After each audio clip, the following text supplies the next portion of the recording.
오늘은 다니엘서를 통하여 높은 자와 낮은 자의 삶을 하나님께서 어떻게 나타내시는지 찾아보려 합니다. 우리는 성경을 통해 이스라엘의 긴 역사 속에 얼마나 다양한 일들이 있었는지, 하나님께서 어떤 계획과 방법으로 당신 백성을 인도하시고 하나님의 성품을 보이시는 방법과 또 어떤 일을 하시는지 충분히 배울 수 있었습니다. 그 중에서 가장 어둡고 처절하고 처참하였던 내일에 대한 소망을 가질 수 없으며 절망과 온갖 수치와 치욕적인 삶과 모욕으로 가득했던 삶이었으며, 동시에 하나님의 역사가 이루어졌던 한순간의 사람인 다니엘을 나누어 보려 합니다. 오늘 다니엘서를 통해서 하나님의 뜻과 말씀을 생각해 보면 좋겠습니다.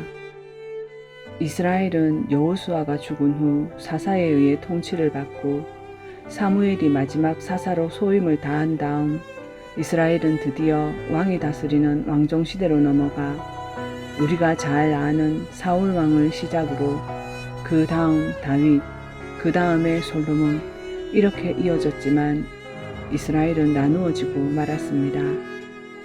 사울과 다윗과 솔로몬이 다스렸을 때에는 이스라엘이 나누어지지 않았고 하나의 이스라엘로 존재했으나 솔로몬이 죽던 주전 931년에 이스라엘은 북이스라엘과 남유다로 나누어집니다.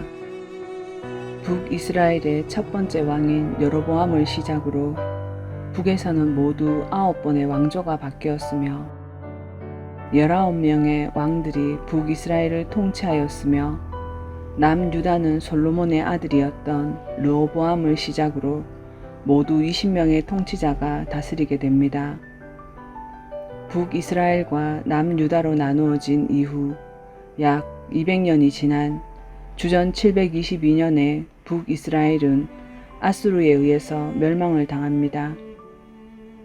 북이스라엘은 아수르의 사르곤 2세라는 굉장히 잔인한 왕에 의해 한 번에 무너져 멸망당하고 북이스라엘 백성들이 모두 아수르에게 포로 잡혀갑니다. 그렇게 멸망당하고 약 117년이 지난 어느 날 남유다 역시 멸망에 직면하게 됩니다. 북이스라엘은 한 번에 멸망을 당한 반면 남유다는 4번에 걸쳐서 멸망을 당합니다.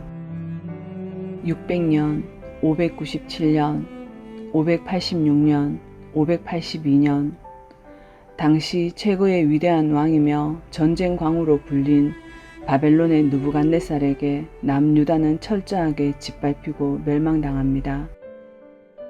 그중 첫 번째 공격인 주전 605년에 침략을 당했을 때 바벨론의 느부갓네살은 예루살렘을 공격하여 남유다의 왕족과 귀족들 가운데 똑똑한 어린아이들을 포로로 잡아옵니다.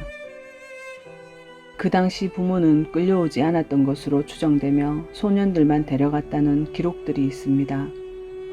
그중 한 사람, 다니엘이 몇 살 때 포로 잡혀갔는지 성경에 나와 있지 않아 정확한 나이는 모르지만 많은 유대인 학자들과 많은 기독교 학자들이 10대로 추정하고 있습니다.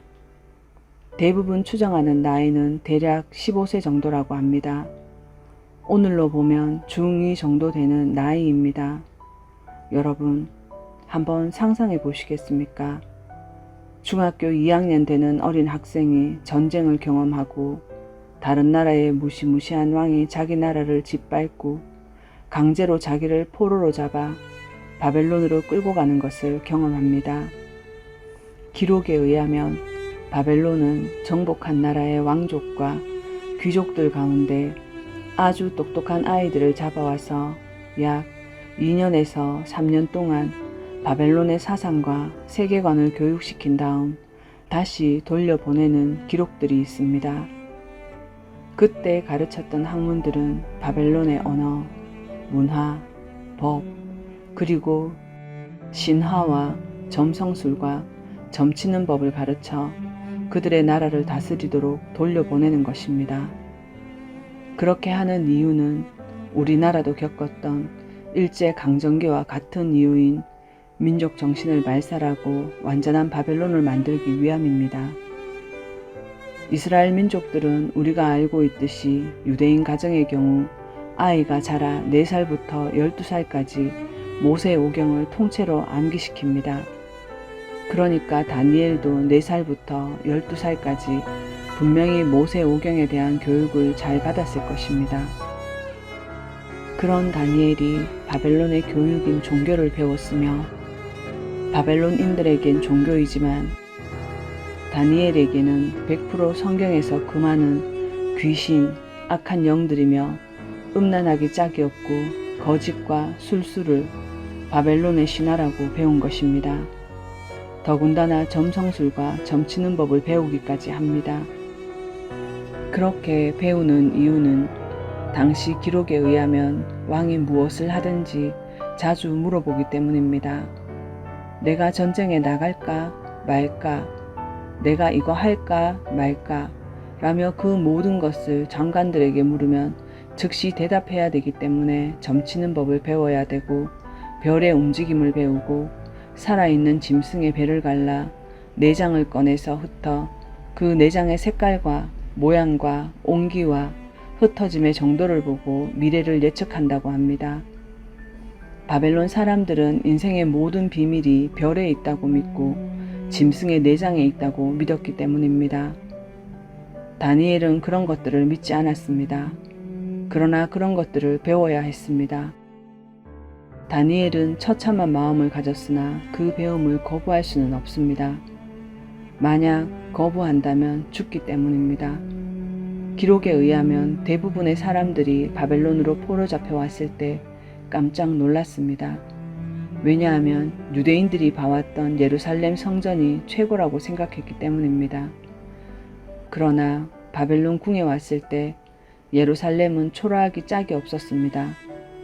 바벨론은 세계 최강국으로 어느 나라와도 비교할 수 없는 넓은 영토와 화려하고 강력한 군대를 거느렸기 때문입니다. 그 웅장함이 상상을 초월하는 규모로 온갖 보석으로 치장되어 있으며 더군다나 바벨론 최고의 신이라고 말하는 그 마르독 신전은 아무리 예루살렘 성전이 휘황찬란했어도 비교할 수 없는 것이었습니다. 그런 상황 가운데 다니엘은 어떤 생각이 들었을까요? 잘은 모르지만 분명 다니엘은 처음에는 소망을 갖지 않았을까요? 그래, 하나님이 우리를 회복시켜 주실 거야. 반드시 예루살렘으로 돌려보내시겠지 라고 생각했을 것입니다. 우리 역시 코로나 사태로 심각할 때 이 사태가 끝날 거야. 아마 대책이 마련될 거야 라며 기다리다가 다시 변이가 생겼을 때도 그래, 우리가 잘 이겨낼 수 있을 거야 라고 생각하고 기다려왔지 않습니까? 인류는 다시 회복될 거야 라는 희망들을 다들 가졌을 것입니다. 이렇듯 다니엘 역시 분명히 하나님이 우리를 회복시킬 거야 라는 생각을 품고 살았을 것입니다. 그런데 다니엘이 포로로 잡혀온 몇 년 뒤 남유다의 왕 여로보암 왕이 바벨론으로 포로 잡혀옵니다. 그걸 알았을 때 모든 소망이 한순간에 무너져 절망을 느낄 때 거기에 한 가지 소식이 더 들려왔습니다. 그 당시 전쟁은 무기와 무기와의 싸움이 아니며 각 나라 민족들이 섬기는 신들의 전쟁이라고 말합니다. 아무리 하나님께서 이스라엘 백성이 죄를 범했더라도 어떻게 성전이 무너지며 하나님의 도성이라 불려졌던 예루살렘 성이 완전히 짓밟혀 불에 타서 소멸되는지 어떻게 이런 일이 일어날 수 있을까? 이스라엘 백성들은 역사 가운데 가장 처참하고 어둡고 절망적이고 어떤 소망도 없고 치욕적인 삶이었습니다. 그러한 때를 살았던 다니엘은 어디에도 마음을 둘 데가 없습니다. 왕도 잡혀오고 성전도 무너지고 돌아간다 할지라도 성전이 무너져 제사를 드릴 수 없습니다. 그때 다니엘이 개인적으로 치욕적인 일을 당하는데 다니엘의 이름이 강제로 바뀝니다. 혹시 다니엘의 이름 뜻을 아십니까?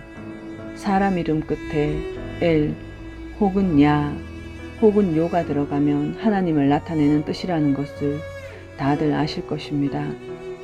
다니엘의 이름은 하나님은 나의 심판, 하나님은 나의 심판자라는 뜻으로 여기서 심판은 왕이란 뜻입니다. 다니엘이라는 자기 이름이 불려질 때마다 하나님의 이름이 선포되고 하나님께서 높임받는 의미입니다. 그런 다니엘의 이름이 벨드사살로 바뀝니다. 벨드사살의 이름 뜻은 벨이여 생명을 보호하소서라는 뜻입니다. 여기서 벨이라는 것은 바벨론 신들 중에 최고의 신이라는 마르둑의 부인의 이름입니다. 바벨론 사람들은 벨을 생명의 주관자로 믿었기에 벨이 보호하면 살고 벨이 생명을 가져가면 죽는 거야 라고 생각하였습니다. 다니엘은 이름이 강제로 바뀌므로 자기 세 친구 외에 시간이 지나도 다니엘을 다니엘로 기억하는 사람은 아무도 없습니다. 또 모든 사람에게 벨드사살로 불리며 다니엘의 이름이 불려질수록 벨이 높임을 받고 우상이 높임을 받아 우상이 경배를 받습니다. 그렇게 이름이 바뀐 지 약 60년이 지난 어느 날 다니엘이 이스라엘을 예루살렘을 위해 기도할 때 그때 하나님께서 가브리엘을 다니엘에게 보내셨습니다. 가브리엘을 보내시어 가브리엘이 60년 만에 처음 듣는 자신의 이름을 다니엘이라 부르며 하나님은 여전히 다니엘로 기억하시며 부른다는 것을 알게 하셨습니다.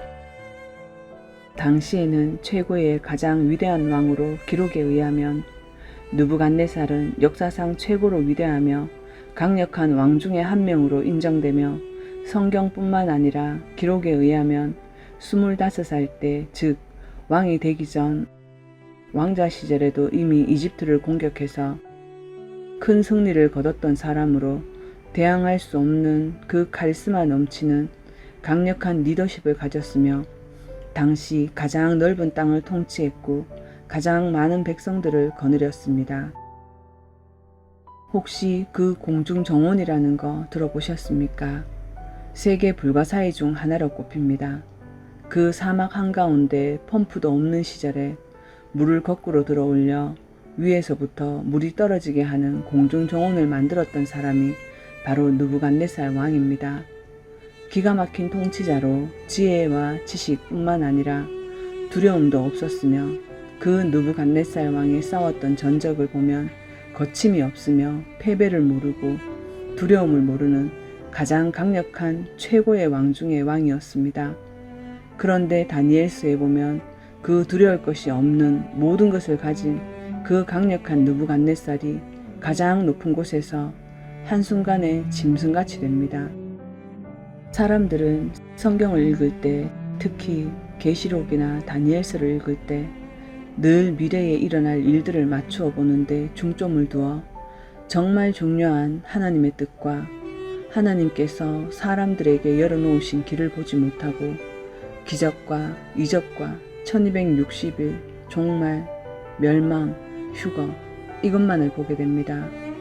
그러다 보면 하나님의 마음과 하나님의 길을 스쳐가버리고 말 것입니다. 하나님께서 교만하여 세상에서 가장 높은 곳에 있는 자를 어떻게 낮추시며 하나님께 순종하게 만드시는지 볼 수 있어야 하며 성경을 통해 어떤 마음으로 하나님을 섬겨야 하는지 우리는 배워가야 합니다. 오늘 그런 시간이 되면 좋겠습니다. 바벨론 기록에 의하면 느부갓네살의 기록 한 부분이 비어있고 미친 사람으로 기록되어 있습니다.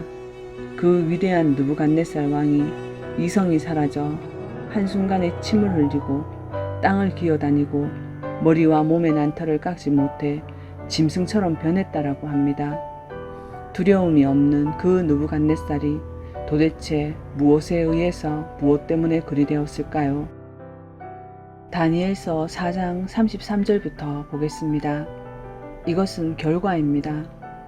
바로 그때 일이 일어나서 느부갓네살에게 응함으로 내가 사람에게 쫓겨나서 소처럼 풀을 먹으며 몸이 하늘 이슬해졌고 머리털이 독수리 털과 같이 자랐고 손톱은 새발톱과 같이 되었더라.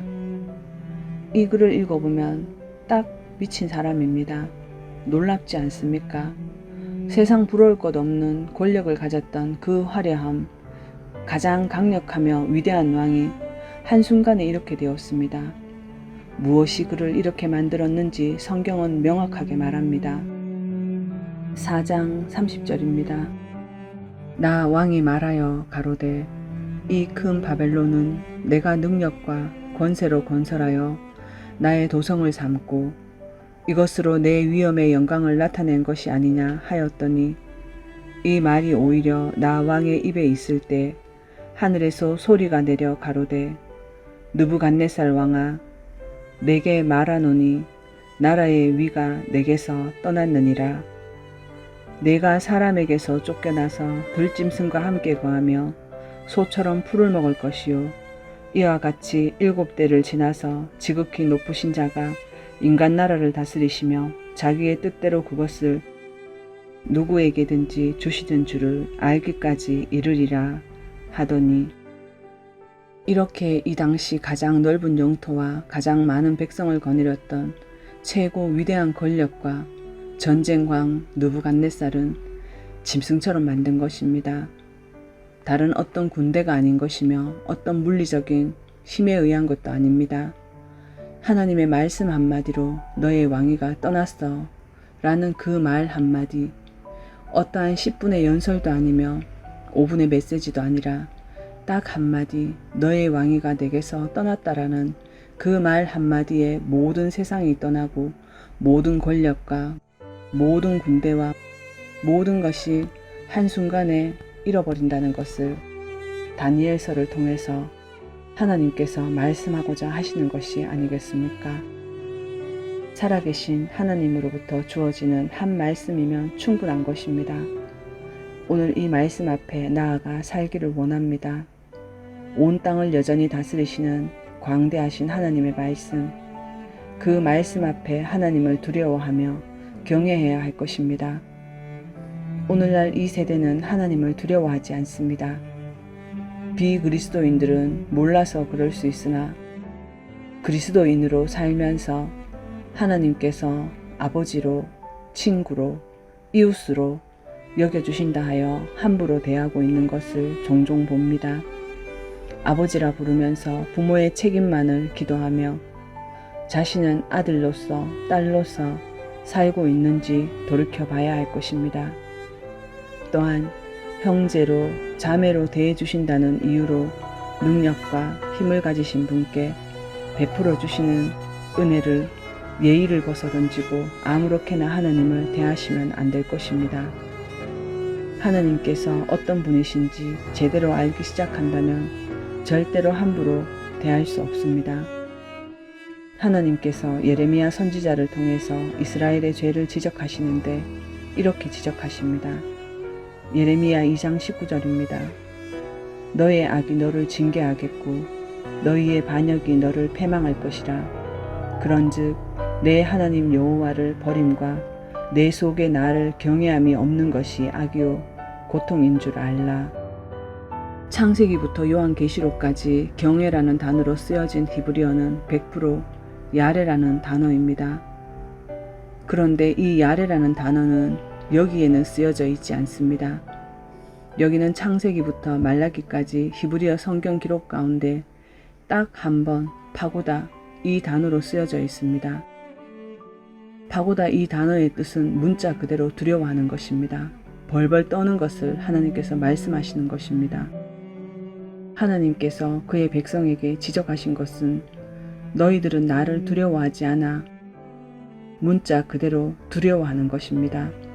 그런데 이 시대는 그게 사라져가고 있습니다. 우리가 들어야 하는 말씀은 눈물을 부르는 감동적인 설교가 아닌 것입니다. 논리적인 말과 예화나 우화가 아니라 살아계신 하나님의 말씀을 들어 그 말씀이 내 삶에 들어오는 순간 내 삶이 나 자신이 무엇을 잘못하고 살아가는지 그 잘못들을 깨닫고 하나님 앞에 나아가 나를 고쳐주시기를 청해야 하는 것입니다. 당시 바벨론의 느부갓네살 왕은 성경에서 뿐만 아니라 전 세계 역사 가운데 최고 위대한 왕 중의 한 명으로 이미 인정되었고 알렉산더나 고레서와 같은 위대한 왕 중에 모든 나라를 정복시키고 자기 앞에 무릎을 꿇게 하는 가장 막강한 권력을 가졌던 그가 다니엘서 2장 46절을 통해 가장 높은 자가 낮은 자로, 가장 낮은 자가 높은 자로, 존귀한 자로 역사하시는 전능하신 하나님의 능력을 알게 하십니다. 막강한 권력을 가지고 있는 느부갓네살이 그 어린 다니엘 앞에 엎드려 절합니다. 누구도 하지 못했던 일이며 어떤 힘 있는 나라의 무력도, 어떤 물리적인 힘도, 어떤 상황도 그 느부갓네살을 무릎 꿇게 한 적이 단 한 번도 없었습니다. 그 위대한 느부갓네살이, 그 높은 느부갓네살이, 그 교만한 느부갓네살 왕이 스스로 무릎을 꿇고 다니엘 앞에 엎드리는 장면이 가장 낮은 자가 전능하신 하나님의 말씀을 가진 사람에게 행해진 것입니다. 느부갓네살이 이성이 돌아왔을 때 이렇게 말합니다. 4장 34절 35절입니다. 그 기한이 참에 나 느부갓네살이 하늘을 우러러 보았더니 내 총명이 다시 내게로 돌아온지라. 이에 내가 지극히 높으신 이에게 감사하며 영생하시는 이를 찬양하고 경배하였나니 그 권세는 영원한 권세요 그 나라는 대대에 이르리로다. 땅의 모든 사람들을 없는 것 같이 여기시며 하늘의 군대에게든지 땅의 사람에게든지 그는 자기의 뜻대로 행하시나니 그의 손을 금하든지 혹시 이르기를 내가 무엇을 하느냐 할 자가 아무도 없느니라. 37절입니다. 그러므로 지금 나 느부갓네살은 하늘의 왕을 찬양하며 칭송하며 경배하노니 그의 일이 다 진실하고 그의 행하심이 의로우심으로 교만하게 행하는 자를 그가 능히 낮추심이라. 두려울 것 없는 사람으로 최고의 자리에 있던 그 느부갓네살이 위대한 선언을 이렇게 하였습니다. 그리고 이 느부갓네살이 그 어린 다니엘 앞에 무릎을 꿇습니다. 왜 꿇었을까요? 느부갓네살은 그 누구에게도 없는 하나님의 임재가 다니엘과 함께 있다는 것을 알게 된 것입니다. 포로의 신분에서 가장 낮은 자에서 한순간에 존귀한 자로 바뀌어 모든 사람 앞에 모든 나라를 다스리는 왕이 다니엘 앞에 무릎을 꿇어 존귀한 자의 신분으로 바꾸어 버렸습니다. 무엇이 다니엘을 이렇게 바꿨을까요? 우리가 다 아는 것입니다. 다니엘 1장 8절입니다. 다니엘은 뜻을 정하여 왕의 음식과 그가 마시는 포도주로 자기를 더럽히지 아니하고 다니엘은 자신이 처한 상황에서 자기가 통제할 수 있는 것은 아무것도 없었습니다. 어린 나이에 강제로 포로가 되어 언어와 문화를 배우고 결코 배우고 싶지 않았던 종교를 배우며 신을 배워야 되고 점성술과 점치는 법을 배워야 했습니다. 자기가 바뀌는 것을 거절할 수는 없었으나 자신의 처지에서 할 수 있는 한 가지를 했습니다.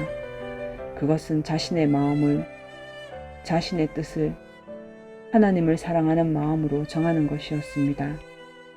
내가 비록 바벨론에 살지만 바벨론에 속하지 않기로 결정하는 것입니다.